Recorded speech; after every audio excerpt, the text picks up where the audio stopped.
7 yaşdan 70 yaşa çenli dinlen. Gepleşiklerin birinde Jackie Can'dan şöyle sorak berýär.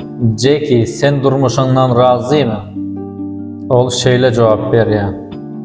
Kıyın deyip şikayet edýän işin işsiz birinin arzuudur. Sabrını sıynayan bet çağasız birinin arzuudur.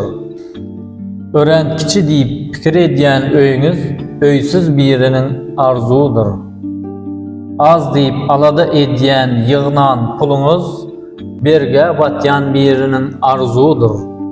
Ağırıklı, çıdamak kıyın deyip hasap edýän saglyk meseleňiz bir howply, çaresiz kesel bilen göreşýän birinin arzuudur.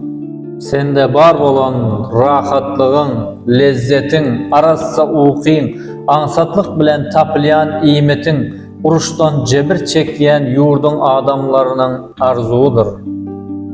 Bizdäki bar bolan zatlaryň gadyryny bilmeli. Sebäbi ertiýeriň nämeler getirjegini hiç kim bilmeýär diýip biz bilýän kino aktyor Jackie Chan. Dinläniňiz üçin sag bolun.